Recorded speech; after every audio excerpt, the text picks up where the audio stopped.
Halo, berjumpa lagi di dunia novel. Kali ini kita akan melanjutkan novel Shrouding the Heaven. Selamat mendengarkan. Bab 76, Meledak dengan Kemarahan. Di awal dunia, segala sesuatu di alam semesta lahir dengan energi era yang dirindukan oleh para biksu tanpa akhir ini telah hilang selamanya, dan Yepan hanya bisa menghela nafas.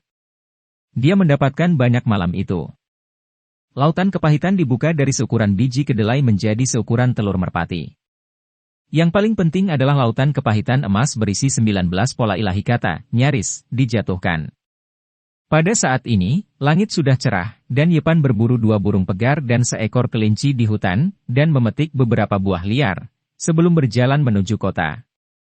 Setelah kembali ke restoran kecil, lelaki tua itu baru saja meletakkan sarapan di atas meja, dan Xiao Tingting terus-menerus mengetuk pintunya, mendesaknya untuk bangun. Yepan tidak bisa menahan senyum. Melihatnya kembali dari luar, Xiao Tingting sangat terkejut, sementara Jiang tua ragu-ragu untuk berbicara. Dia hidup sangat tua, jadi dia secara alami menebak bahwa insiden pembakaran itu ada hubungannya dengan Yepan. Siang hari ini, ayo makan tambahan, kelinci rebus dengan kecap, nugget ayam digulung dengan daun hijau. Ayo, mari kita coba buah-buahan liar ini dulu. Yepan menyerahkan beberapa buah merah kepada gadis kecil itu. Oh, ada yang enak lagi. Xiao Tingting sangat senang. Setelah sarapan dan makan malam, Yepan kembali ke kamarnya dan melanjutkan belajar Sutra Tao. Dia merasa bahwa setiap kali dia membaca ulang Sutra Tao, dia akan memiliki perasaan yang berbeda.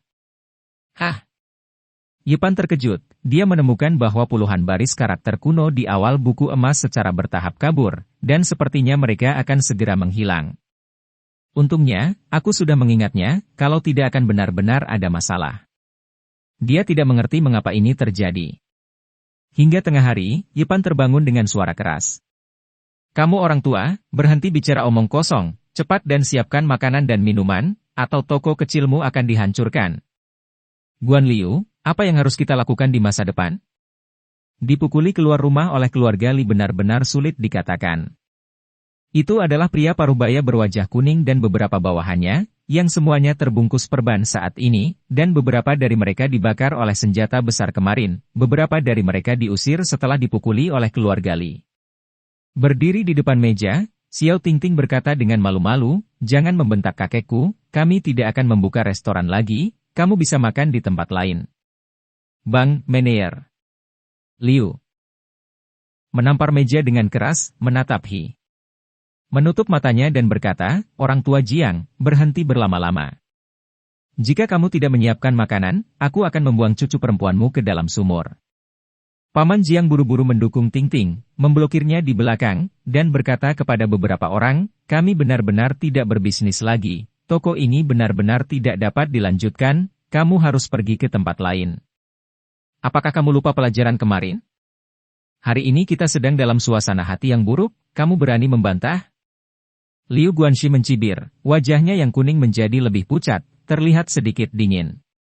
Dia berdiri tiba-tiba, mencengkeram kerah pria tua Jiang, dan berkata dengan suara dingin, kamu bajingan tua, kamu benar-benar menjadi semakin keras kepala 2 hari ini, kita semua dalam nasib buruk, beraninya kamu menentang kami seperti ini, membuat kami marah, bakar kandangmu hari ini, dan biarkan kau meminta makanan dengan bocah ini. Jangan pukul kakekku. Xiao Tingting menangis. Dia baru berusia 5 tahun, terlalu pendek untuk mencapai Guanxi lengan Liu, jadi dia hanya bisa memeluk salah satu kakinya dan memohon, tolong lepaskan kakekku, dia sudah berusia lebih dari 70 tahun.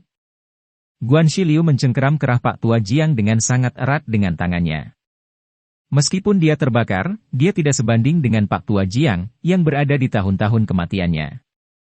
Leher lelaki tua itu membiru dan keriput. Wajah lelaki tua itu memerah karena ditekan, dan dia terbatuk hebat. Dengan berlinang air mata, Xiao Tingting memeluk paha Guanxi Liu, dan menangis dengan cemas dan menyedihkan. Tolong, lepaskan kakekku, dia hampir kehabisan napas.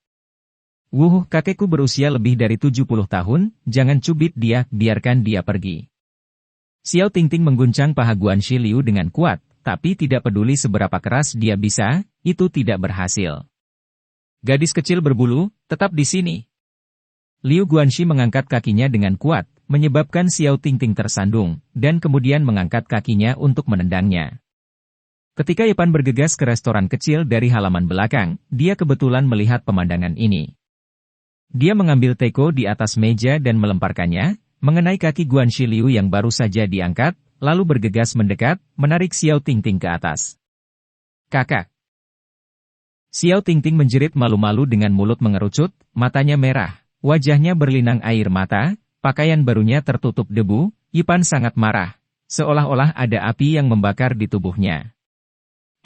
Dia tiba-tiba, dia mendorong tangan Liu Guanxi, menyelamatkan lelaki tua Jiang, dan kemudian berkata dengan marah, orang tua yang kesepian, kamu tega melakukannya, apakah kamu masih manusia? Bagaimana dengan berbicara? Beberapa orang di sebelahnya berhenti, dan mereka semua berdiri, menatap Yepan dengan sangat tidak ramah. Wajah kuning Liu Guanxi sangat suram, merendahkan, menatap Yepan di depannya, dan berkata, bocah cilik tidak terlalu besar, dan aku ingin melawan ketidakadilan seperti orang dewasa, dan melemparkanmu ke selokan sebentar lagi. Saya melihat apakah Anda berani memanggil seperti itu. Leher Paman Jiang memar dan wajahnya memerah. Dia berjongkok di tanah dan batuk lama sebelum dia pulih. Xiao Tingting sangat gugup sehingga dia terisak dan memukuli orang tua itu.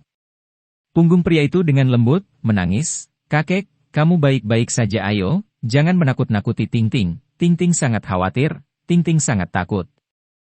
Melihat semua ini, kemarahan Yepan menjadi lebih kuat, tetapi matanya perlahan-lahan menjadi dingin, menatap Guanxi Liu, dan berkata, kamu, aku orang tua, apakah aku hidup sampai usia anjing? Sialan, anak lia macam apa yang berani berbicara dengan Liu Guanxi seperti itu, bunuh dia. Sebelum pria paruh baya berwajah kuning itu bisa mengekspresikan dirinya, seorang pria berwajah daging bergegas mendekat dan menamparnya. Wajah Yepan berkedut. Ah! Namun, pria itu sendiri berteriak di tempat. Karena Yepan mengambil tembakan pertama dan mencubit lengannya yang diperban, mustahil bagi semua orang yang hadir untuk mengetahui seberapa kuat Yepan, dan mereka semua mengira pria yang tersentuh oleh luka itulah yang menyebabkan jeritan yang menusuk hati. Guanxi Liu diusir dari rumah Li, semua ini diharapkan oleh Yepan, tetapi dia tidak menyangka dia begitu mendominasi, datang ke sini untuk melakukan yang terbaik setelah jatuh ke bidang seperti itu. Bocah kecil, kamu cukup berani. Guanxi Liu mencibir, mengulurkan tangannya untuk menepuk wajah Yepan, gerakannya tidak cepat, dia ingin mempermalukan Yepan. Pak! Yepan mengayunkannya dengan tamparan, dan dengan pak, Guanxi Liu terbang ke samping, dan menabrak meja 8 dewa di belakangnya, seuntai darah menyembur keluar dari mulutnya sejauh 3 hingga 4 meter. Dia berjuang untuk bangun, membuka mulutnya dan mengeluarkan 7 atau 8 gigi besar. Sialan, bunuh bajingan ini untukku. Guanxi Liu sangat marah, wajahnya yang kuning hampir terdistorsi, dan matanya hampir terbakar. Orang-orang ini sama sekali tidak menyadari bahwa Yepan berbeda dari orang biasa, mereka semua mengelilinginya dengan hula. Mata Yepan dingin, dan dia meremas luka perban mereka satu persatu, dan terdengar jeritan kesengsaraan. Retak, retak, retak. Segera setelah itu, lebih dari selusin tamparan terdengar satu demi satu, Yepan mengayunkan tangan kiri dan kanannya masing-masing, dan menamparnya dengan keras. Kamu bajingan, bahkan lelaki tua yang kesepian dan anak yang imut tega menggertak mereka, kamu benar-benar pantas mati. Kekuatan Yepan begitu hebat, jika dia tidak mengendalikan kekuatannya, dia bisa langsung membelahnya. Kepala orang-orang ini. Meski begitu, geraham belakang beterbangan, dan mulut dan hidung orang-orang yang dibalut perban ini disemprot dengan darah, gigi mereka rontok, dan mereka berguling-guling di lantai. Ah! Kelinci kecil, kamu berani memukul kami? Itu menyakitkanku sampai mati, lukaku. Orang-orang ini berguling-guling di tanah oleh mulut besar Yepan, berteriak berulang kali. Maaf, Tuan Jiang, saya lupa, ini di toko kecil, dan saya harus menyusahkan Anda untuk membersihkannya nanti. Saya akan membuangnya sekarang, kata Yepan, mengambilnya satu persatu, semua buang itu. Suasana hati Paman Jiang berfluktuasi dengan hebat, dan sesak napas yang dia tahan di hatinya selama 2 tahun sepertinya memuntahkan sekaligus, tubuhnya gemetar, dan dia menutupi mata Tingting dengan tangannya, tidak membiarkannya melihat semua ini, karena takut menakuti gadis kecil itu. Tingting sangat cemas, dan bertanya dengan suara menangis, "Kakek, ada apa dengan kakak? Apakah orang jahat itu mengejarnya?" "Ting-ting, jangan khawatir, kakakmu baik-baik saja, orang jahat itu dipukul tanah di dekatnya." Yepan melempar orang-orang ini ke jalan, tetapi dia tidak membiarkan mereka pergi. Dia menendang mereka seperti bola dan menggulung mereka, menangis dan berteriak seperti sedang dikuliti. Guan Xiliu secara alami menjadi objek perawatan utama Yepan, pipinya bengkak, dan dia tidak tahu berapa banyak mulut besar yang dia derita, dan hampir semua gigi di mulutnya tanggal. "Tolong! Dibunuh!" Orang-orang ini berteriak dan berteriak minta tolong, yang memang menarik banyak penonton, tetapi tidak ada yang membujuk mereka, bahkan banyak orang yang ingin pergi dan menendang beberapa kali. Setelah Yepan melihat situasi ini, dia berkata dengan lantang, "Teman-teman, tunggu apa lagi? Orang-orang ini telah berada di desa ikan dan daging sepanjang hari ketika mereka masih menjadi anjing, tetapi sekarang mereka telah diusir oleh keluarga Li. Di sana tidak ada yang perlu dikhawatirkan, datang dan lawan, beri mereka pelajaran." Begitu kata-kata ini keluar, di luar dugaan Yepan, semua orang mengelilingi mereka dengan hula, pria, wanita, tua dan muda, dan memukuli mereka dengan keras. Orang-orang ini di tanah. Tadi pagi saya dengar mereka dipukuli habis-habisan oleh keluarga Li karena barang-barang mereka dibakar.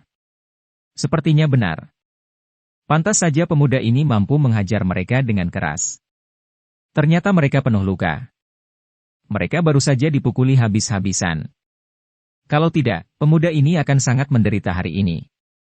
Tidak sulit untuk menebak betapa tidak populernya orang-orang ini, dan sekarang orang banyak menjadi marah, dan semua kemarahan telah meletus. Beberapa orang di tanah terus berguling-guling, dan jeritan itu tidak lagi seperti manusia, mereka berteriak jahat, menangis untuk ayah dan ibu mereka, dan pemukulan tidak terkendali, dan bau busuk menyesakkan. Yepan akan memanfaatkan kekacauan untuk mengambil tindakan sendiri, mematahkan beberapa tulang mereka, dan membiarkan mereka jujur selama sekitar 1 tahun, tetapi sekarang dia menyadari bahwa dia tidak perlu melakukannya sama sekali. Orang-orang di desa itu kejam, lengan dan kaki mereka semua patah, saya khawatir mereka akan cacat selama sisa hidup mereka, bisa dibayangkan berapa banyak kemarahan publik yang mereka timbulkan. "Maafkan kami, jangan berani melakukannya lagi." "Ah, tolong, ada yang mati."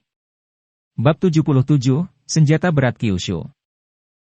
Menir senjata berat Kyushu Liu dan beberapa orang dipukuli dengan lebih sedikit udara dan lebih banyak udara, tergeletak di jalan seperti anjing mati. Apa yang mereka lakukan di masa lalu terlalu banyak, dan itu telah menimbulkan kemarahan publik.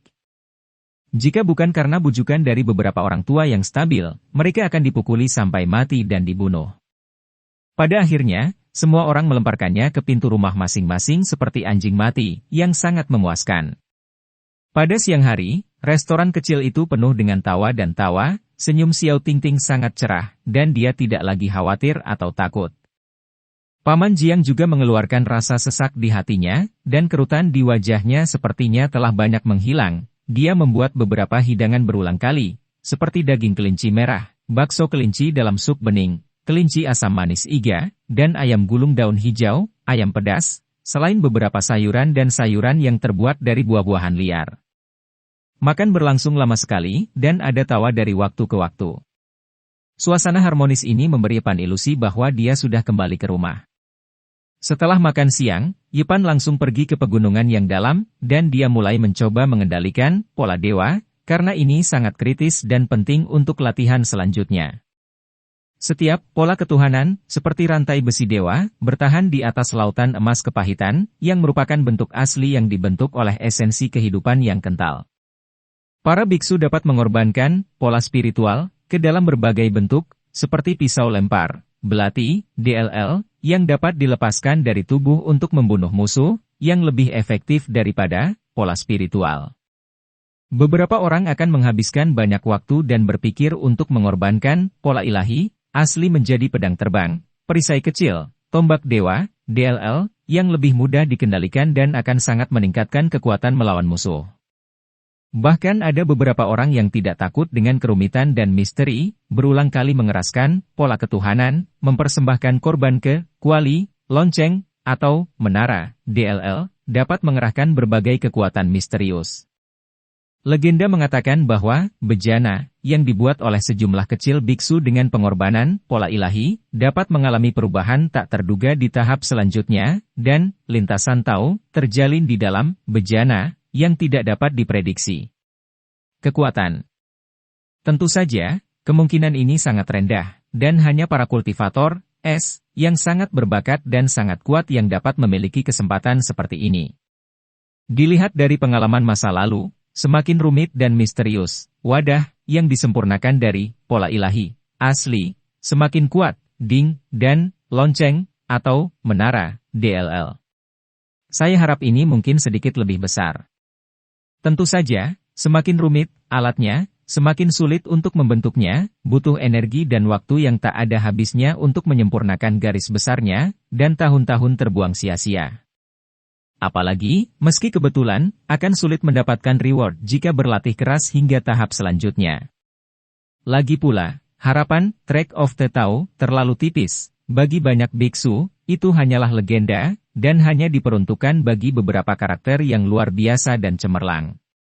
Sangat penting bagi para bikhu untuk meredam pola ketuhanan asli menjadi alat, dan setiap orang akan menganggapnya serius, karena ini adalah akar dari objek kekaisaran mereka di masa depan. Misalnya, utusan kekaisaran Han Feiyu, Qin Mubaoin, penatuahan mengendalikan 12 pedang kayu hijau, dan pendeta Tao yang tidak bermoral mengendalikan berbagai senjata psikis, dan mengendalikan berbagai senjata. Kebanyakan orang akan memilih harta roh dengan bentuk yang sama setelah menempa pola ilahi menjadi perangkat. Hanya ketika keduanya konsisten, mereka dapat mengerahkan kekuatan terbesar. Tentu saja, bentuknya berbeda, dan itu tidak berarti Anda tidak dapat mengontrol senjata lain, tetapi itu hanya diskon. Ada juga beberapa biksu yang terus memadatkan pola ketuhanan mereka dan berulang kali menyempurnakan artefak mereka tanpa perlu mengontrol senjata fisik lainnya. Artefak yang mereka tempa adalah harta spiritual mereka. Menurut catatan dalam Tao Jing, Lun Haijuan, 4 alam lautan kepahitan, mata air kehidupan, jembatan Tuhan, dan pantai lainnya, yang masing-masing dapat ditempa menjadi alat.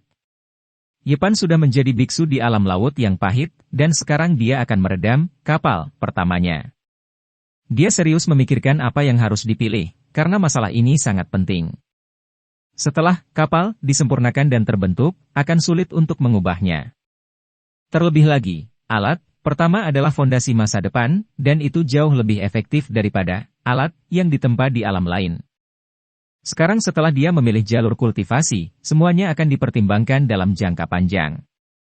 Yepan pertama-tama mengesampingkan senjata biasa seperti pedang terbang, perisai, dan tombak.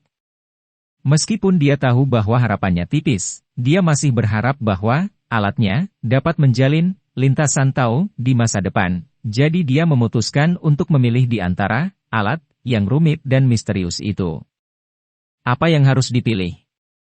Yepan berpikir dengan hati-hati dan hati-hati untuk waktu yang lama, dan akhirnya matanya menjadi cerah.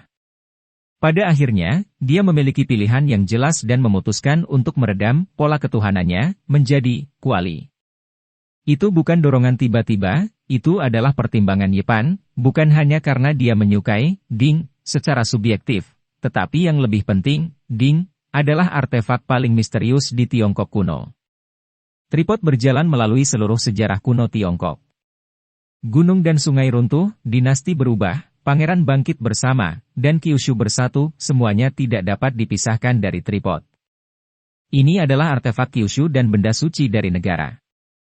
Bercita-cita ke dataran tengah, masa kejayaan periode musim semi dan musim gugur. Banyak idiom yang terkait dengan Ding. Semuanya megah. Ding memiliki sejarah panjang di Tiongkok kuno dan merupakan senjata nasional paling misterius. Bahkan dapat dikatakan bahwa Ding dapat mewakili Tiongkok kuno. Sulit untuk mengatakan dengan tepat berapa lama sejarah Tiongkok. Beberapa hal belum dicatat dan diturunkan. Yepan banyak memikirkan, jadi dia memilih Ding. Selama periode Prakin, banyak kaisar bijak dan kaisar kuno mengabadikan Zen di Gunung Tai, termasuk 72 kaisar kuno seperti Fuxi, Shennong, dan Huangdi.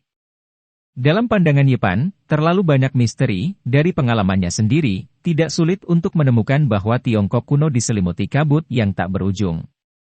Tampaknya ada periode yang sangat misterius di Tiongkok kuno. Periode waktu itu telah hilang dalam sejarah yang luas. Dari berbagai petunjuk, kita dapat melihat beberapa situasi. Nenek moyang kuno tampaknya memiliki kekuatan yang luar biasa. Sebagai perkakas paling misterius yang diturunkan dari periode itu, Ding, secara alami sangat dihargai oleh Yepan. Perkakas suci terpenting sepanjang sejarah Tiongkok kuno secara alami dipilih olehnya sebagai perkakas berat. Untuk pilihan ini, Yepan penuh percaya diri, ini adalah kristalisasi Tiongkok kuno, dan paling cocok sebagai bejana dan fondasi pertamanya. Ding juga memiliki banyak bentuk, yang paling terkenal adalah tripod bulat berkaki 3 dan tripod persegi berkaki 4, mana yang harus Anda pilih? Yepan memikirkannya lagi. Yuanding berkaki 3 dan bertelinga muncul lebih awal. Dia secara bertahap mengambil keputusan di benaknya. Selain alasan sebelumnya, ada alasan lain, mengingat statusnya sebagai biksu saat ini, dia merasa bahwa tripod bundar berkaki 3 mengandung beberapa kebenaran yang tidak dapat dijelaskan. Berkaki 3 lebih stabil daripada berkaki 4, dan itu adalah bentuk yang paling stabil, sedangkan lingkaran mengandung tahu dan kebenaran yang lebih luas dan lebih dalam daripada persegi. Berkaki 3, stabil, kokoh, tetap, kokoh. Lingkaran melambangkan langit, bumi, alam semesta, dan bintang. Legenda mengatakan bahwa ketika Pan Gu membuka dunia, dia memecahkan lingkaran dan menghancurkan ruang berbentuk bola. Ini adalah proses evolusi awal kekacauan, dan lingkaran melambangkan asal mula. Benar, pilih tripod bundar berkaki 3. Setelah mempertimbangkan dengan serius, Yepan membuat keputusan penting ini. Tidak mudah untuk memalsukan pola dewa asli menjadi senjata. Ini adalah proses yang sulit dan panjang, dan tidak dapat diselesaikan dalam semalam. Pertama-tama, bentuk bejana harus ditentukan, dan itu harus tertanam kuat dalam pikiran, ke depan akan ditempa dengan itu sebagai referensi, tanpa cacat. Memegang benih bodi di tangannya, Yepan membenamkan dirinya dalam keadaan halus, mengukir gambar di benaknya, dan mensimulasikan 19 pola ilahi dengan kesadaran spiritualnya, dan kemudian mulai meredamnya, pertama-tama menyelesaikannya di lautan pikiran. Setelah upaya tak henti-hentinya, 19 garis ilahi meleleh dan akhirnya terkondensasi menjadi tripod emas kecil seukuran kacang, bersinar terang dan sempurna. Namun, Yepan tidak terlalu puas. Dia selalu merasa ada sesuatu yang hilang, bentuknya sempurna, tetapi kekurangan Daoyun. Ya, masih ada kekurangan telinga tripod. Yepan mulai marah lagi, dan tripod emas kecil, yang sebesar kacang, perlahan-lahan ditempa menjadi sepasang telinga tripod. Ketika tripod emas kecil ini dikorbankan di dalam hatinya, Yepan tiba-tiba merasakan pesona alami. Dia merasa cukup puas dan tidak dapat menahan diri untuk berkata pada dirinya sendiri, 1 tripod, 2 telinga, 3 kaki. Benar, tahu melahirkan 1, 1 melahirkan 2, 2 melahirkan 3, 3 melahirkan segala sesuatu melahirkan yin dan memeluk yang. Semakin Yepan melihatnya, semakin dia merasa puas. Kuali emas kecil seukuran kacang menjadi semakin misterius di matanya, dan akhirnya tiba-tiba memenuhi hatinya, menjadi sederhana, agung dan alami. Itu benar, itu dia. Setelah Yepan menyelesaikan bentuknya, tripod bundar berkaki 3 selamanya terukir di hatinya. Mulai sekarang, dia akan mulai menempa tripod yang nyata di lautan penderitaan. Artefak paling misterius yang ada sepanjang sejarah Tiongkok kuno. Yepan penuh dengan harapan. Bab 78 terselesaikan. Yepan telah mengukir tripod bundar berkaki 3 dan bertelinga 2 di dalam hatinya, tetapi ketika dia benar-benar meredam pola spiritual di lautan penderitaan, itu sulit dan sulit. Waktu yang lama. Pada akhirnya, dia perlahan melebur 19 garis dewa dan mengorbankannya menjadi bola seukuran kacang, tetapi sulit untuk dilemparkan dan tidak dapat diubah menjadi bentuk. Tidak ada hubungannya dengan Ding. Yepan mencoba berkali-kali, belum lagi mengeraskan bentuk tripod, bahkan mengukir beberapa pola, sangat sulit dan sulit untuk memuja tripod. Namun, dia tidak terburu-buru. Bagaimanapun, ini baru permulaan, dan akan ada banyak waktu untuk memolesnya di masa depan. Ini akan menjadi proses yang panjang dan sulit, tidak hanya untuk dia, tetapi juga untuk orang lain. Hari mulai gelap, Yepan menabrak musang dan berjalan kembali. Setelah kembali ke restoran kecil dan hanya duduk, lelaki tua itu menyiapkan meja anggur dan piring, dan aromanya memikat. Little Ting Ting mengenakan baju baru, dengan senyum manis di wajah merahnya, memperlihatkan dua lesung pipi yang lucu. Definisi kebahagiaan gadis kecil itu sangat rendah. Selama dia bisa makan cukup dan tidak diganggu, dia akan bahagia. Puas. Selain itu, ada baju baru untuk dipakai sekarang. Hari ini, keluarga Li penuh dengan tentara, dan mereka telah mengumpulkan banyak orang kuat, yang tampaknya waspada terhadap sesuatu, kata Paman Jiang di meja makan. Apa yang terjadi? Yepan bertanya. Keluarga Li memiliki saingan yang tinggal puluhan mil jauhnya. Beberapa anggota keluarga membudidayakan makhluk abadi di luar. Mereka berdua adalah klan kuat lokal. Kedua keluarga selalu berselisih. Keluarga Li mencurigai pihak lain yang membakar kelebih dari selusin barang mereka. Hari ini saya mengirim orang untuk menanyakan tentang berita itu, tetapi salah satu pengawas ditahan, dan sisanya semua dipukuli sampai mati dan bergegas kembali. Yepan tertawa tiba-tiba, dan berkata, saya ingin menyiksa mereka, tapi sekarang lebih mudah. Kali ini, mereka dijamin akan kewalahan sendiri, dan mereka tidak akan lagi memiliki pikiran untuk meragukan hal lain. Jadi biarkan kedua keluarga di kota Praja Yurou saling curiga. Setelah menanyakan situasi secara mendetail, Yepan menyelinap keluar kota pada malam hari, dan langsung pergi ke tempat yang jauhnya puluhan mil dalam semalam, di villa. Dia masuk diam-diam meskipun ada orang di keluarga ini yang berkultivasi abadi di luar. Tidak ada orang seperti itu di keluarga saat ini, yang tidak ada artinya bagi Yepan. Butuh waktu lebih dari setengah jam untuk menemukan seorang pria yang terikat erat di gudang kayu bakar. Apakah itu Guan Shizhang? Suara orang di ruang kayu bakar bernada tinggi, mirip dengan yang dijelaskan oleh Pak Tua Jiang, dan dia segera menjawab, ini aku, siapa kamu? Guan Shang, aku. Aku di sini untuk menyelamatkanmu. Yepan pergi di masa lalu, dia memutuskan tali di tubuhnya dan berkata, Tuan mudamu turun dari Gua Yanxia ke gunung. Kali ini dia akan benar-benar menghancurkan keluarga Wang. Apa? Zhang Guanxi tampak sangat terkejut, dan berkata, siapa kamu? Suara Yepan tiba-tiba menjadi dingin, dan dia berkata, tenang, tuan mudamu telah mengundang beberapa saudara, dan aku salah satunya. Pihak lain belum terlalu tua, tetapi setelah mengetahui bahwa pihak lain adalah seorang kultivator, dia segera memberi hormat seperti bersujud. Tidak perlu berdoa, aku punya sesuatu untuk diberitahukan padamu sekarang, tolong dengarkan baik-baik. Tuan Immortal, tolong beritahu aku. Ada beberapa barel minyak di sini, kamu pergi keluar dan menyalakan api, dan ketika api menyala, teriak dan katakan kamu tuan muda akan menghancurkan mereka semua. Ah, dalam hal ini, apakah saya akan ditangkap dan dibunuh oleh mereka? Pada saat ini, Guan Shizhang tidak dapat memikirkan hal lain. Semua yang dia pikirkan tentang adalah apakah hidupnya bisa diselamatkan. Jangan khawatir, kami bertanggung jawab atas keselamatanmu.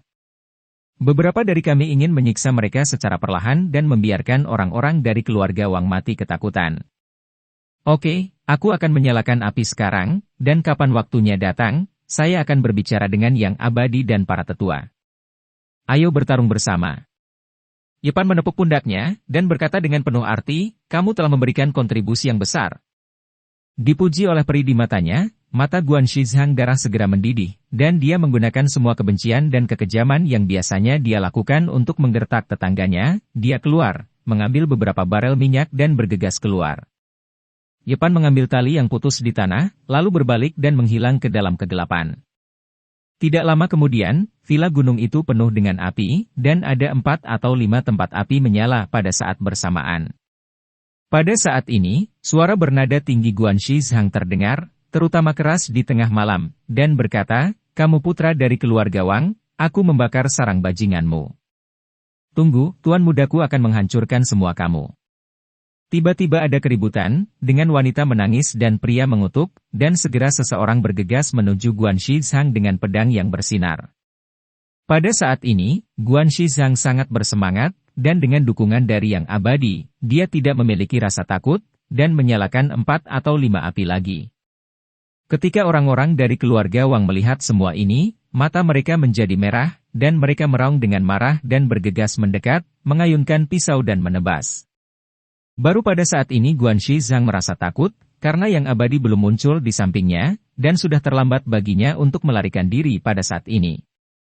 Dia menjerit ketakutan, dan saat dia berbalik dan mengambil langkah, lehernya langsung dipotong oleh seseorang, darah menyembur keluar, dan dia mati dengan penyesalan. Melihat Guanxi Zhang terbunuh, Yipan diam-diam mundur dari kegelapan, tetapi dia tidak pergi. Dia memanfaatkan kekacauan itu dan menyalakan lebih dari selusin api. Nyala api berkobar, dan separuh langit berwarna merah. Sampai saat itu, Yipan terbang dan menghilang ke dalam kegelapan dalam sekejap mata. Pada hari kedua, ketika berita itu sampai ke kota King Feng, keluarga Li terkejut. Setengah dari keluarga Wang dibakar. Apa yang dilakukan Zhang Xun? Bajingan, Zhang Xun, aku akan membunuh seluruh keluargamu. Semua orang di keluarga Li panik dan berkumpul seperti semut di panci panas. Semua pria kuat siap menghadapi balas dendam keluarga kerajaan. Setengah dari villa keluarga Wang berubah menjadi abu. Mereka marah dan membakar toko keluarga Li di kabupaten hari itu. Adapun emas dan perak, mereka mengambil semua emas dan perak, dan mengumpulkan anggota keluarga mereka untuk membunuh King Feng kota. Pada hari ini, di luar kota King Feng, kedua keluarga mengalami konflik berdarah yang sengit. Banyak orang terbunuh dan terluka di kedua sisi. Sekarang tidak ada yang perlu dijelaskan, dan itu hanya bisa diselesaikan dengan pisau dan darah. Baru menjelang senja kedua belah pihak mundur sementara, yang jelas masalah tidak bisa berakhir seperti ini, dan pasti akan ada konflik berdarah dalam beberapa hari ke depan. Malam itu, orang-orang dari keluarga Wang datang lagi, bergegas ke kota King Feng, langsung pergi ke rumah Li dan membakarnya. Jika bukan karena tindakan pencegahan, keluarga Li mungkin telah sepenuhnya berubah menjadi abu terbang. Meski begitu, banyak kamar telah terbakar, dan tidak ada kedamaian sepanjang malam. Penduduk kota King Feng bertepuk tangan dan bertepuk tangan. Desa ikan dan daging Li Jiaping telah menimbulkan keluhan publik pada siang hari, tetapi tidak ada yang berani berdiri. Apa yang terjadi sekarang adalah sesuatu yang tidak berani mereka lakukan. Melihat semua ini dengan matanya sendiri, Pak Tua Jiang tidak bisa menahan rasa khawatirnya. Yipan tersenyum dan berkata, "Jangan khawatir, kedua keluarga ini tidak baik, itu hanya anjing yang menggigit anjing." Yipan tiba-tiba tertawa ringan, dan berkata, "Orang tua, jangan khawatir, saya tidak pernah berniat menyakiti orang lain, hanya orang yang menyukai mereka. Saya pikir itu sama. Jika hal seperti ini terjadi pada keluarga Li, mereka pasti mengirim surat ke Gua Yanxia. Bahkan jika hal seperti itu tidak terjadi, para pembudidaya keluarga Li seharusnya sudah kembali." "Kenapa?"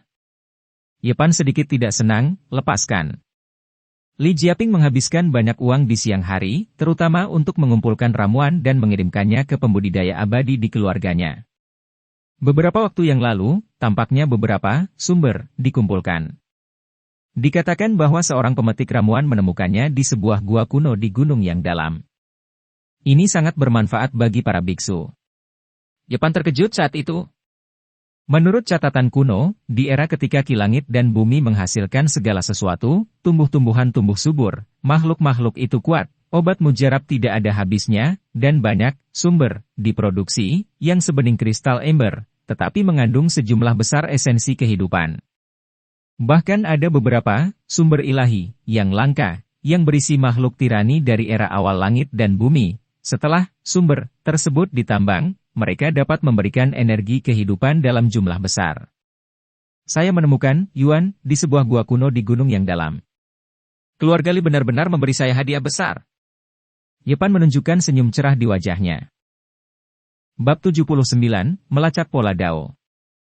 Kemana perginya para pemetik ramuan yang pertama kali menemukan Yuan di gua kuno di gunung yang dalam? Tanya Yipan.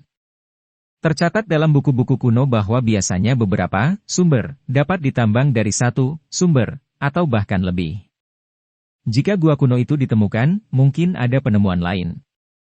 Paman Jiang menghela nafas, dan berkata, setelah dia kembali ke kota, dia menjual Yuan itu kepada keluarga Li, dan menghilang dalam sehari.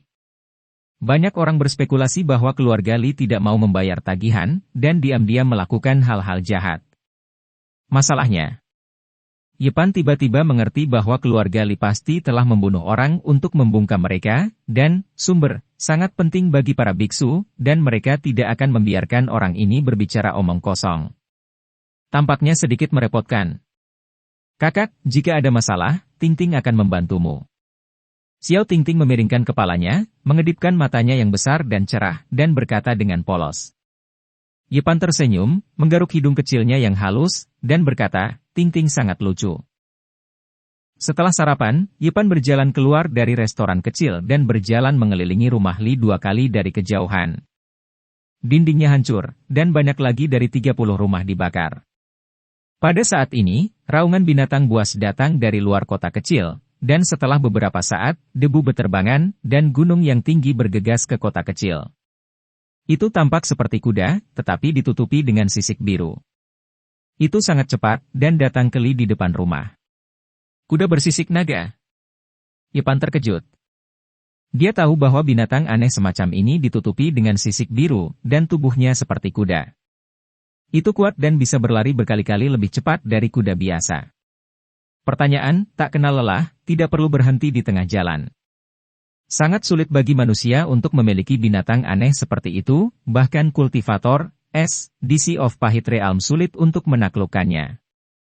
Kuda sisik naga memiliki kekuatan yang luar biasa, biasanya setelah kultivator, di Life Spring Realm menaklukkannya, itu dianugerahkan kepada junior yang belum bisa mengendalikan pelangi ilahi. Kuda bersisik naga dengan sisik hijau berkilau menggelengkan kepala dan ekornya, dan meraung ke arah langit. Itu sangat tampan.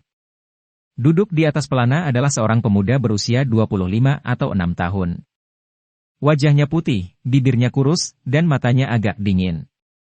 Keluarga Li segera terkejut, pintu dibuka, seseorang berteriak, dan berlari untuk mengantarkan surat, Tuan Muda telah kembali. Yepan merasa santai, berpikir bahwa kultivator abadi keluarga Li mungkin hanyalah seorang biksu di lautan kepahitan, jika tidak, dia akan langsung mendorong Shen Hong untuk terbang kembali. Aku akan memutuskan, sumber, ini. Sekarang bukan waktunya untuk melakukan apapun, dan segera Yepan memasuki pegunungan yang dalam. Kali ini, dia melihat ke dalam buku emas di lautan kepahitan. Dia menemukan bahwa kata-kata di awal bahkan lebih kabur, dan sepertinya kata-kata itu akan hilang sama sekali. Mengapa begitu? Yepan terus memikirkan pertanyaan ini, dan berkata pada dirinya sendiri, untungnya, saya telah sepenuhnya memahami bagian yang hilang. Setelah itu, dia terus memahami, Tao Jing, dengan perasaan yang berbeda setiap waktu. Setelah sekian lama, dia berhenti dan mulai meredam, di atas lautan kepahitan. 19. Pola ilahi, dilebur bersama, seperti sebongkah besi ilahi, bersinar cemerlang, meskipun Yepan berusaha keras, masih sulit untuk mengubahnya menjadi tripod. Selama periode ini, Yepan pernah mencoba menempa pedang terbang, tetapi meskipun dia tidak sepenuhnya berhasil, dia secara kasar memiliki penampilan embrio pedang. Jika dia terus menempanya perlahan, dia akan berhasil suatu hari cepat atau lambat. Mengapa tripod begitu sulit untuk dikorbankan? Yepan melebur embrio pedang emas dan mulai melemparkan tripod lagi, tetapi mencoba lagi dan gagal lagi dan lagi, jadi dia hanya bisa menumbuknya menjadi gumpalan, yaitu selalu tidak dapat dibentuk, dan bahkan embrio yang kasar pun sulit untuk dicairkan. Ketika ini berlangsung seperti ini, tahun, bulan, dan hari apa yang diperlukan untuk membuat tripod penuh Taoisme? Jika tahun-tahun terbuang sia-sia, itu tidak akan berarti apa-apa. Pada akhirnya, Yepan kelelahan dan memiliki untuk berhenti. Di atas lautan kepahitan, benjolan besi ilahi, seukuran kacang itu bersinar terang, dan sulit untuk membentuknya setelah banyak pemurnian. Sepotong besi ilahi, seperti itu sudah dianggap sebagai senjata, setengah limbah. Aku tidak tahu apakah itu bisa mengendalikan senjata seperti Kimu Baoyin. Yepan menyesali bahwa dia tidak memiliki harta, dan dia bertanya-tanya apakah dia dapat mulai mengikuti objek sekarang. Jika tidak, dia benar-benar ingin mencobanya. Tiba-tiba, dia melihat buku emas yang diremas oleh tembaga hijau di tepi lautan kepahitan, hatinya tiba-tiba bergerak, dan dia berkata, cobalah. Dengan pemikiran di benak Yepan, cahaya keemasan yang menyala-nyala mengalir keluar dari tubuhnya, melewati udara seperti sambaran petir. Cahaya cemerlang melintas, dan beberapa pohon kuno serta dua batu besar tidak menghalanginya. Yepan berjalan maju, mendorong dengan ringan, dan pohon kuno yang menjulang tinggi segera tumbang, patahannya sangat halus. Ketika cahaya keemasan tadi lewat, pohon raksasa itu tidak bergerak sama sekali, tetapi sudah dipotong. Yepan sangat terkejut, semua pohon kuno seperti ini. Dan kedua batu besar itu terbelah menjadi dua dalam sekejap dengan dorongan tangannya, dan mereka telah terbelah secara merata. Jinshu terbang lebih dari 10 meter jauhnya, tetap di udara seperti putaran matahari keemasan, mengikuti pikiran Yepan, cahaya keemasan menyala, dan terbang kembali seketika, kembali ke lautan penderitaannya. Ini benar-benar tajam. Yepan sangat terkejut, dia hanya memiliki sikap untuk mencobanya, dia tidak menyangka akan mengorbankan buku emas itu, dan ketajamannya tak tertandingi. Kertas emas ini tidak hanya mencatat, Tao Sutra, tetapi bisakah itu juga digunakan sebagai senjata? Dengan pemikiran ini, dia mulai mencoba lagi, dan cahaya keemasan itu seperti pelangi, dan terus berkelebat melintasi kosong seperti kilat. Yepan menemukan bahwa dia hanya bisa mengorbankan buku emas lebih dari selusin meter jauhnya, di luar jangkauan ini, dia tidak bisa mengendalikannya. Kitab Taois adalah salah satu kitab suci kuno paling misterius di Eastern Wasteland. Halaman emas ini pasti luar biasa.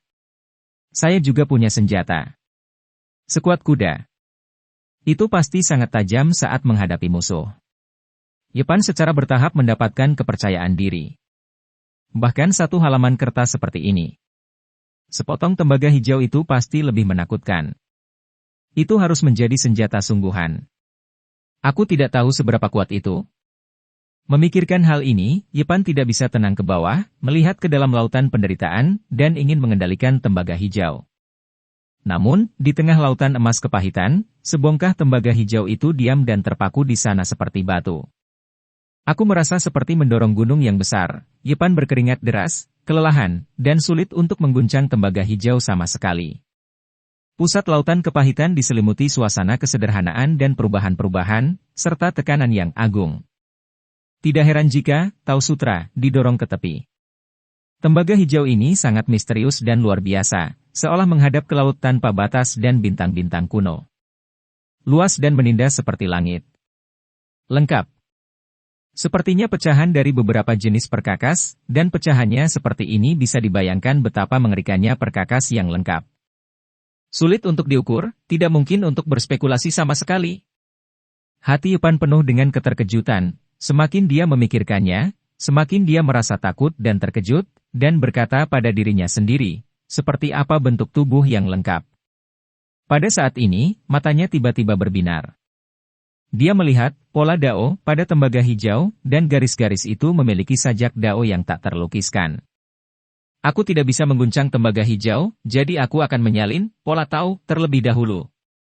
Tidak ada pola Tao di permukaan tembaga hijau misterius, hanya pola Tao yang padat di patahan, rumit dan tidak dapat diprediksi. Ini sama sekali tidak dapat dipahami oleh orang-orang. Tetapi ada perasaan bahwa Taoisme mengikuti alam dan kekacauan langit dan bumi bersatu, yang membuat orang sangat tersentuh saat melihatnya. Yepan belum mencapai kondisi di mana dia dapat menyempurnakan pola Tao. Yang ingin dia lakukan adalah berulang kali mencium gumpalan besi ilahi, yang tidak dapat dilemparkan menjadi ding pada patahan tembaga hijau, dan mengukir semua hal misterius, pola Tao. Pola dao yang padat dan misterius ini pasti memiliki asal-usul yang bagus, dan kemungkinan besar merupakan tekstur, bawaan dalam legenda, yang unik. Setelah istirahat sejenak, Yepan mulai mencium, simpul. Besi dewa, lelehkan, tempelkan ke tembaga hijau dan terus palu, seperti besi tempavana, palu berulang kali, permukaannya padat, dengan banyak garis tercetak di atasnya. Dia terus berkorban dan menirunya sampai dia merasa bahwa benjolan besi ilahi ini secara bertahap memperoleh pesona yang tidak dapat dijelaskan. Namun, ketika dia merasakannya dengan serius, dia menemukan bahwa itu masih sangat biasa, tanpa perubahan apapun, dan yang disebut Dao Yun tidak ada. Apakah itu ilusi? Yepan berkata pada dirinya sendiri. Di waktu berikutnya, dia terus-menerus melelehkan gumpalan besi dewa, dan mengorbankannya berulang kali, mengukir pola dao pada tembaga hijau di dalam dan luar, yang dapat digambarkan sebagai 1000 kali temper.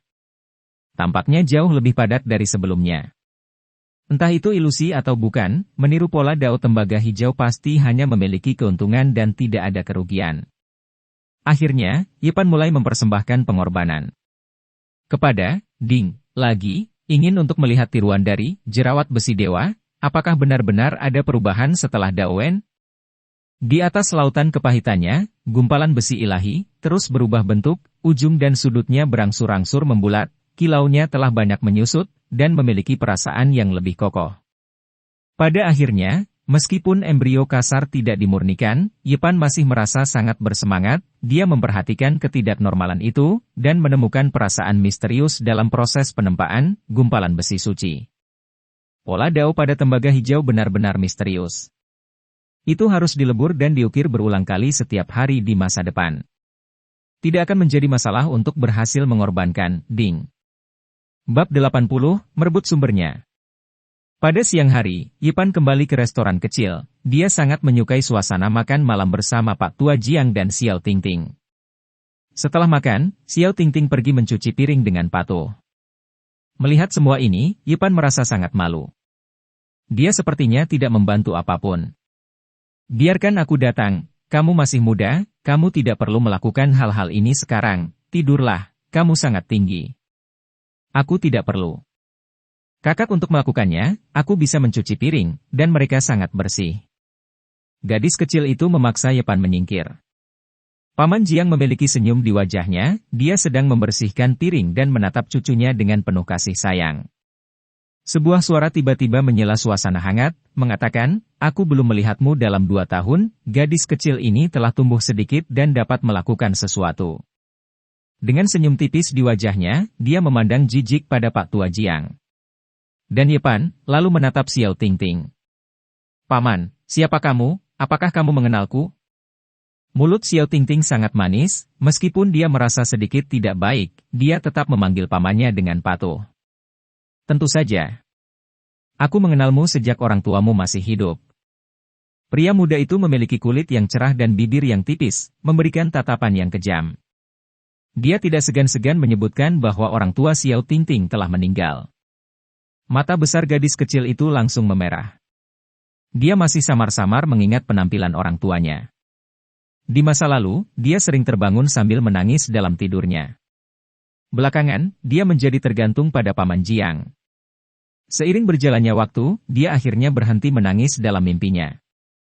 Pada saat ini, disebutkan sebagai orang tua lagi, dia tidak bisa menahan tangis, memunggungi tubuh kecilnya, dan perlahan mencuci mangkuk biru dan putih, bahu kecilnya terus bergerak. Melihat Xiao Tingting sedih, Pak Tua Jiang mengubah warna kulitnya dan berkata, Tuan muda ketujuh dari keluarga Li, apakah kamu baik-baik saja? Pemuda itu menarik kursi, duduk sendiri, dan berkata, tidak apa-apa, saya lebih ini hanya nostalgia, datang dan lihat bagaimana keadaan kakek nenek dan cucu Anda. Orang tua Jiang tidak bisa melihat emosi apapun, dan menjawab, berkat Tuan muda ketujuh, kita hampir tidak bisa bertahan. Yepan tidak mengatakan apa-apa, dia sudah mengenali orang ini, itu adalah orang yang mengendarai naga. Kuda bersisik di pagi hari pemuda. Mengapa saya merasakan kebencian, Pak Tua Jiang? Apakah Anda membenci saya? Pria muda itu merendahkan diri dengan seringai tipis.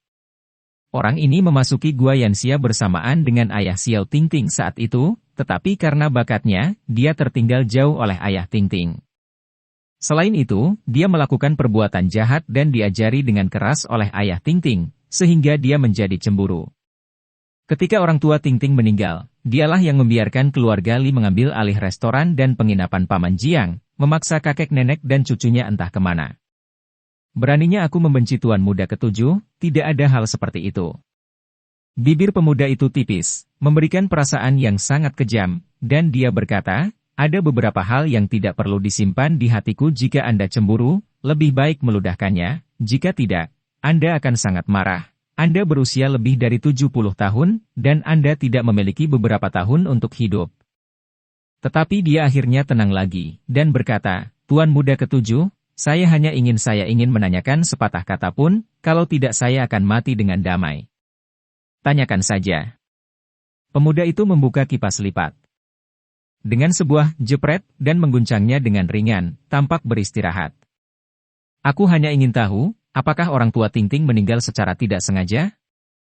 Lelaki tua itu sepertinya kehilangan kendali atas emosinya, mengepalkan tinjunya dengan keras, buku-buku jarinya sudah membiru, dan tubuhnya sedikit gemetar. Yepan bergegas dan mendukungnya.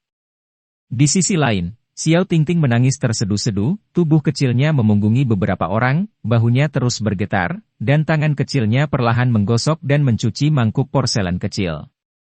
Pak Tua Jiang, sepertinya kamu memiliki kebencian yang membumbung tinggi di hatimu. Tapi jadi apa, kamu sudah sangat tua, apakah kamu masih ingin bekerja keras? Jika kamu mati, cucu perempuanmu yang cantik akan memiliki kehidupan yang sangat buruk. Tidak ada jawaban. Bagaimana orang tua Ting-Ting meninggal? Orang tua Jiang sesak napas, dadanya naik turun, dan wajahnya penuh kesedihan. Tebak sesukamu.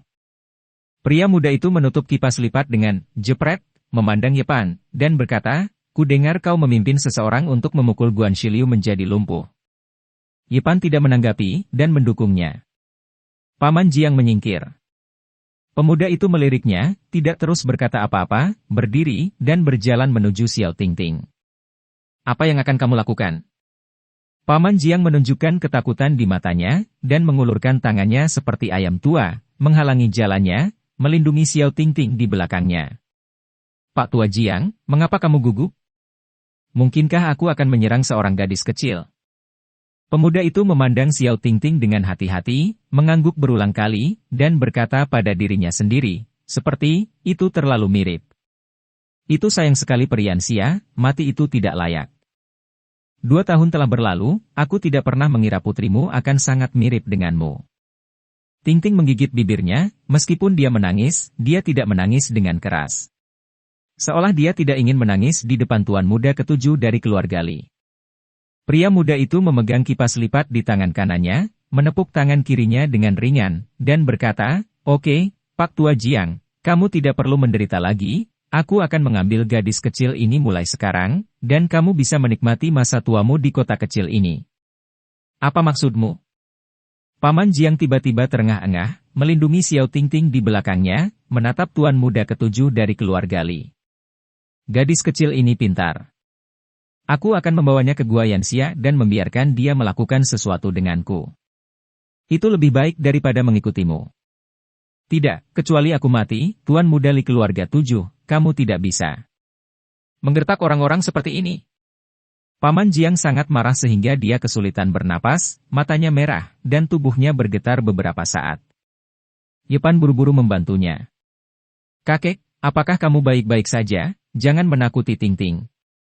Xiao Ting-Ting memeluk paha lelaki tua itu, mengangkat wajahnya, penuh kekhawatiran dan ketakutan, dan terus menangis. Pria muda itu dengan sinis berkata, orang tua Jiang, mengapa kamu begitu agresif? Kamu harus mengerti bahwa setelah meninggalkanmu, dia akan menjalani kehidupan yang berbeda, dan dia mungkin bersinar di Gua Yanxia di masa depan. Paman Jiang terus terengah-engah, dan dia butuh waktu lama untuk tenang. Dia memohon. Tuan Muda 7, tolong lepaskan kami. Apa yang kamu bicarakan? Anda tidak ingin menikmati ansiang di masa lalu Anda. Usia, kamu benar-benar tidak tahu apa yang baik. Aku akan selalu bersama kakek. Mata Xiao Ting-Ting merah dan bengkak, dan dia memeluk paha Old Jiang dengan erat. Saya masih memiliki hal-hal penting yang harus dilakukan kali ini. Saya harus kembali ke Gua Yanxia besok. Saya akan datang dan membawanya pergi dalam beberapa hari. Setelah tuan muda ketujuh dari keluarga Li selesai berbicara, dia berbalik, melirik Yepan, dan berkata, itu tergantung pada pemiliknya untuk memukul seekor anjing. Meskipun itu adalah anjing yang telah diusir, itu tidak dapat dihina oleh orang luar. Berbicara tentang ini, dia dengan ringan menepuk bahu Yepan 2 kali, mengatakan, orang-orang yang impulsif, hidup ini sulit untuk bertahan. Bang! Yepan tiba-tiba duduk di tanah, dengan bekas darah tumpah dari sudut mulutnya, dan kursi di belakangnya hancur berkeping-keping. Pria muda itu melirik dengan dingin, tersenyum dingin, dan pergi. Ada apa denganmu, nak? Paman Jiang ketakutan dan bergegas membantu Yepan. Kakak. Xiao Tingting juga memiliki ekspresi ketakutan di wajahnya, dan dia menyeka darah dari sudut mulut Yipan dengan tangan kecilnya. Melihat tuan muda ketujuh dari keluarga Li pergi, Yipan segera berdiri dan berkata, "Aku baik-baik saja." "Benarkah?" Pria tua itu ragu. Xiao Tingting juga terlihat gugup, dan bertanya, "Kakak, apakah kamu benar-benar baik-baik saja? Mulutmu berdarah. Kamu salah paham. Maksudku, aku hampir tidak bisa menahan diri untuk menembak. Aku tidak ada hubungannya dengan diriku sendiri. Tapi orang ini benar-benar ganas. Jika itu adalah orang biasa, setelah 2 pukulan tadi, dia akan mati jika dia tidak bisa hidup setengah bulan. Mati. Ayah dan anak kami yang membuatmu dalam masalah, jika itu kamu tidak akan begitu marah." Paman Jiang menyalahkan dirinya sendiri. "Jangan katakan itu, Pak Tua. Aku baru saja memuntahkan darahnya sendiri." Yipan terkekeh dan berkata, "Omong-omong, aku juga ingin berterima kasih kepada tuan muda ketujuh dari keluarga Li, karena dia akan mengirimiku besar secara kebetulan, saya berlari ke sini dan memberitahu saya kapan harus pergi." "Kamu?" Pak Tua Jiang menunjukkan ekspresi bingung. Tidak perlu orang jahat seperti dia tinggal di dunia ini.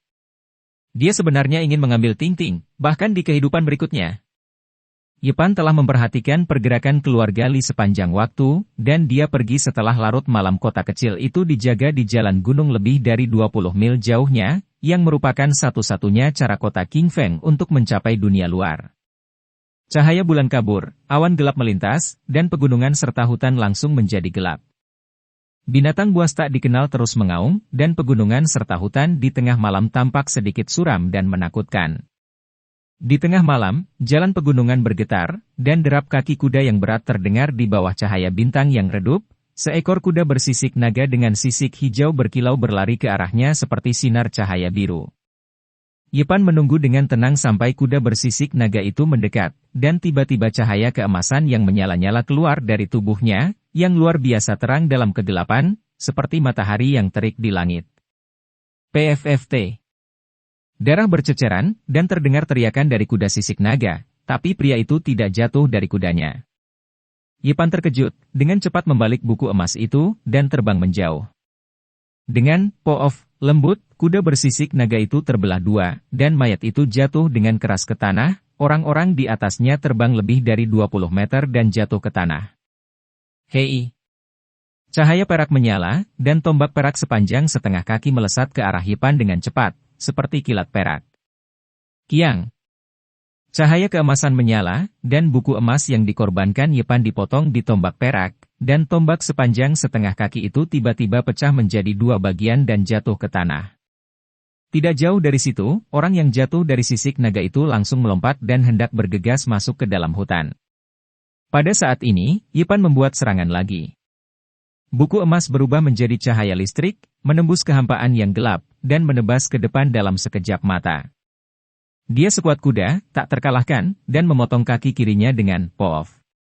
Ah! Pria itu akhirnya menjerit dan berguling-guling di tanah. Baru pada saat ini Yipan menghela nafas lega dan mendekat dengan waspada. Ini adalah pertama kalinya dia menyergap dan membunuh musuh. Pada awalnya, dia tidak bisa menahan diri untuk menjadi sedikit gugup dan kehilangan akurasi. "Tuan keluarga 7 Li, kita bertemu lagi." Pria muda di tanah yang terus berguling dan berdarah pucat, ketika dia melihat bahwa itu adalah Yipan, dia menunjukkan ekspresi tidak percaya, dan berseru, "Mengapa kamu? Apakah ada yang salah?" Yipan menatapnya dengan tenang, menatapnya dari kejauhan. "Aku tidak menyangka itu kamu, bocah. Aku benar-benar kehilangan pandanganku." Tuan muda ketujuh dari keluarga Li memiliki ekspresi mengerikan di wajahnya, sangat kesakitan dan marah, dan terlihat sangat menakutkan. "Terima kasih Tuan muda ketujuh karena telah memberi saya kesempatan besar." Yipan berdiri di kejauhan dengan seringai samar di wajahnya. Kamu. Tubuh Tuan muda ketujuh dari keluarga Li tiba-tiba bergetar. Pada saat ini, dia putus asa dan marah, dan bahkan lebih marah. Bagaimana orang tua Tingting meninggal? Pada titik ini, nada suara Yipan menjadi dingin, cahaya keemasan menyala, dan Jin Shu bergegas keluar. Paf, 2 suara lembut, kedua lengan tuan muda ketujuh dari keluarga Li jatuh. Yipan masih sedikit khawatir, dan sekali lagi mengorbankan pelangi emas, dan membelai lautan penderitaannya dengan ringan. Ah, kamu bajingan, bahkan jika aku hantu, aku tidak akan membiarkanmu pergi. Mengapa orang selalu mengatakan hal-hal yang tidak berguna seperti itu? Yepan berjalan ke arahnya dan berkata, kamu bajingan, kamu tidak akan pernah melakukan hal buruk, dan kamu akan mati. Tian Liang, hari ini sepenuhnya pembalasanmu, aku akan melayanimu perlahan. Pak. Yepan menamparnya, menerbangkannya sejauh 4 atau 5 meter. Kamu. Mata tuan muda ketujuh dari keluarga Li mengembuskan api. Yepan berjalan mendekat, menginjak wajah halus itu, dan berkata, manusia melakukan apa yang dilihat langit, dan melakukan hal-hal jahat tidak akan pernah berhenti. Apakah kamu pikir kamu dapat hidup dalam kebebasan seumur hidup? Dan cerita pun berakhir. Sampai jumpa di cerita berikutnya.